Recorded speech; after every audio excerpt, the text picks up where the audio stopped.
how karma operates. So, the doctrine of karma operates in a very distinctive fashion. The karma can be performed on one of the three planes: thought plane, speech plane, and action plane. So even if you think anything bad for another person in the plane of resentment, that one is going to most likely create an action. Even if you speak something strongly in anger about another individual, that could create some turmoil in the life of the person against which you are speaking, even if you spoke it in a fit of rage. And then third is, of course, the plane of action. If you did something to someone that harmed them, then the karma will come back to bounce off and create the Brahmanical neutrality.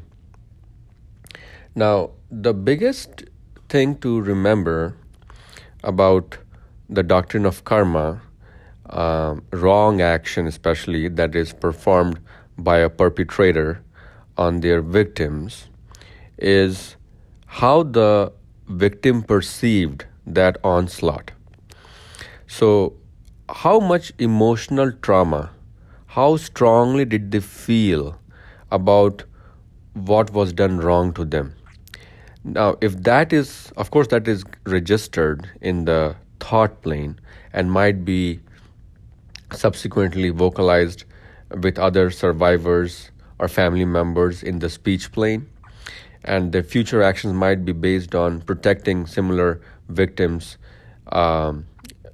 But the most important thing is how they thought and felt about it when they were undergoing this traumatic experience with the perpetrator. It's not the magnitude of trauma that is inflicted on the victim, but the magnitude of emotional reaction generated by the victim that will determine the future neutralizing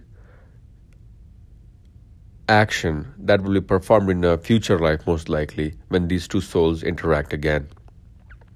So it doesn't matter what the third person, what the world watching thought of that emotional onslaught. It matters more to the individual who internalized that emotion. And another way to think about this, and that's why forgiveness works so beautifully, is that if you did not generate any emotional response, or it was very blunted, little emotional sadness, resentment, shame, sometimes guilt if you are the perpetrator.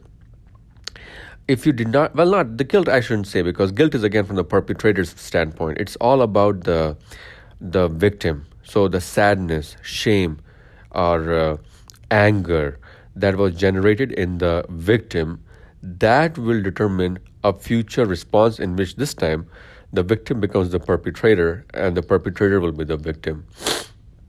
And then how they feel about the reaction, the new victim, will determine the third response. So you see how a cyclical chain reaction is created. And that is why it's very important to be udasinvat asino, which is indifferent, sthit pragya, stoic in your day-to-day interactions and feelings whenever such things happen to you.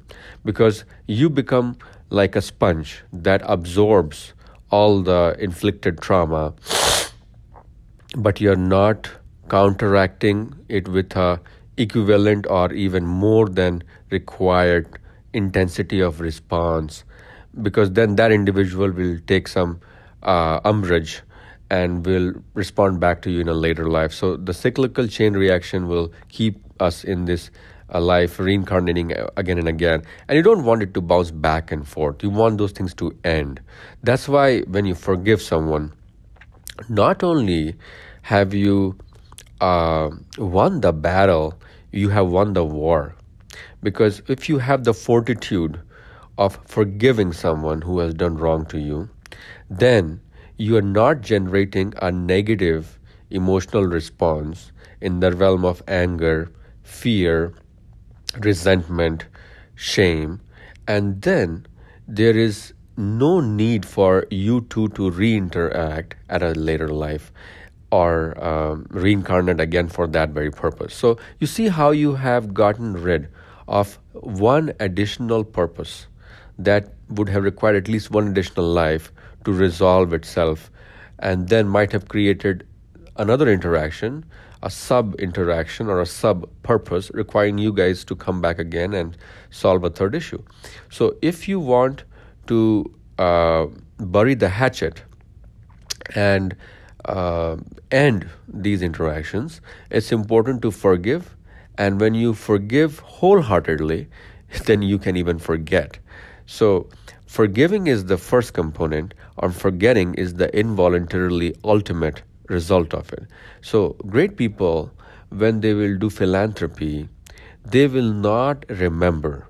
They will not take pictures and videos that they will put it on Facebook, because to them, that is the normal thing that their intellect in the mode of Dharma tells them. Remember, Atma generates intentions, intellect generates intuitions and moral righteousness. Mind generates desires and senses generate obsessions. So some people who have abused their senses so much that now they have gotten into this status quo where they have to respond to the cravings and the yearnings in the form of smoking, drinking, gambling, trading, gaming. These individuals relentlessly pursue the Vishayas or objects of sensual gratification, which is the new normal for them. And their desires are totally intertwined to the obsessions. And a lot of time is spent procuring objects of sensual gratification or Vishayas, and that is what creates the addiction, the obsession, compulsion, addiction pathway. So you see how the senses first control the mind, and then the mind starts controlling the intellect.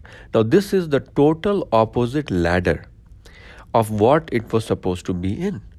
The mind was supposed to be controlled by the intellect, and then the mind should control the senses.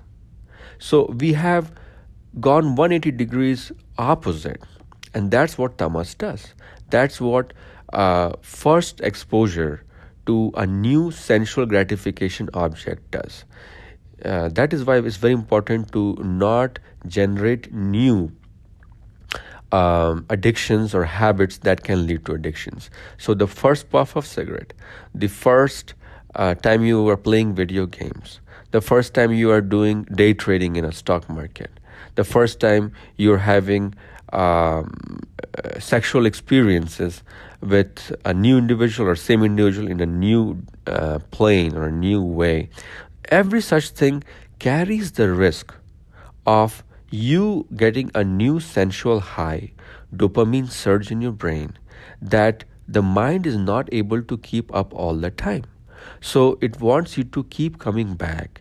And because the response in terms of dopamine stimulation, the second or the third time is not the same as the first time, you have to increase the magnitude of the stimulus. So instead of one cookie, you have to eat 4 cookies. Instead of putting in day trading with $1,000, you have to use leverage and margin. Instead of playing one video game, you have to play 4 violent video games to get the same high. You have to smoke 4 cigarettes instead of 1. So you see, the amplitude of the stimulus has to be increased to get the same sensual dopaminergic response from the senses. That's why we have to reduce the number of things we use our senses for. Senses were used or should be used most likely to protect and serve us. They should not be made the masters, and our mind has become the slave to the senses. So it's very important to keep the hierarchy in the right way. Senses should be used for protection. Mind should be used for affirmations. Intellect should be used for development of intuition. And Atman, of course, is intention. So the intentions are slowly solved, purposes are met. The Atman, which is a witnesser in its pure form, can go back and become the witnesser when all its intentions and purposes have been served. So in short, my friends, the doctrine of karma believes in Brahmanical neutrality. This Brahmanical neutrality between two individuals when they interact, whether on the thought, speech, or action plane, but mostly on the action plane in this material world, will determine how future interactions occur between the same two souls, depending upon how the recipient, interactor, or victim felt emotionally when a certain action was performed by the perpetrator. Every interaction that we have, there is a recipient and there's a donor. Now, how you make people feel, even and sometimes if it's a negative interaction, there's a perpetrator and victim, but there can be a positive interaction in which the perpetrator is the philanthropic individual, and the victim, so-called victim, is the person who's receiving. So how you make people feel is most important thing in our lives. How you make people feel by the way you talk, the way you smile, the way you touch them, the way you help them financially, emotionally, physically. That matters most, because that affects their subtle body, and if it affects their subtle body, they will send certain waves of certain frequencies and vibrations in the emotional mind, in the sukshma sharir, on the plane of their mind, and that will affect our karmas in future.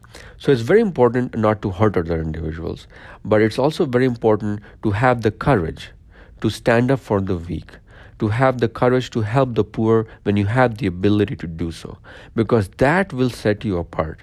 That will bring you good fortune. That will bring you that will negate a lot of negative energies out of your life. So always concentrate and focus on doing good and not think about it, because the moment we think about it, we create an expectation. And expectation will annihilate all the good work that you have done. Karmanyevadhikaraste ma phaleshu kadachana. Don't worry about the fruits of the result. Just keep working. And the planes, the Sharivak Manur Bhir Yatkam Prarabtenara, Nayam Vya Vipritam Va Panchaite Tas Hetva. Whatever activity you perform on the speech, thought, or physical action plane, that will result in nyayam or equality, or it will create some disparity. So we have to try to create equality and samta somehow, seeing everybody as equal and one, because there is a thing where Gita says if it's your problem, you have to shitoshna sukh dugda agma payani nityansi chasva bharata. It says that if you are having the cold, hot, happiness, sadness, this duality dispersion, if you are experiencing that, then you haven't controlled your ego and you're still trapped in the sensual realm. But once you are indifferent, udasin vatasino, or sthit pragya, stoic, that point you don't have to worry about the senses controlling you, because you have broken the cycle. At that point, you also develop the anhata. You have transgressed the lower three chakras, the muladhara required for subsistence, the swadhisthana required for creation, procreation, and the solar required for ambition. At that point, you have come to anhata, or the vibration of the heart chakra, where you have developed enormous compassion for other individuals, and you will try to help them, no matter whether they're family or friends or they are strangers, because you see us, all of us, as drops in the ocean of the Paramatma to which we belong, and these drops will intermingle and change their conformations from one body to another, because soul is not distinct. Soul is only distinct while it is in this world, but all the souls belong to each other, and they belong to this togetherness called Paramatma. So my friends, try to do good actions, try to think good, and think good is chanting, by the way, and try to speak good, which is speak soft, speak less. That way you will be held very important in the peoples you interact with, and you will have develop certain sense of leadership. But more importantly, when you do things in the good realm, in thought, speech, and action, without having any expectations, you have turned off the cycle of karma, where if you were recipient, you are going to generate counter reactions. But also the recipients on which you are doing the good, they will have this good feeling, the way that you make them feel. So you will get goodness in your life. But again, this goodness might lead you to returning some other goodness, but there's no problem with starting the goodness karmic cycle. The problem is with evil karmic cycles, and those ones will cause torture and pain in your mental realm and the physical realm and make your life miserable. So try to do good without having expectations, and the way you make people feel is the most important contribution that you can do with the intention plane of the soul. And being a servant to the senses is the way to getting down in this plane, where the senses control the mind, which controls the intellect, and then the soul will devolve. So instead of that plane, try to have the soul control the intellect, control the mind, control the senses. Thank you.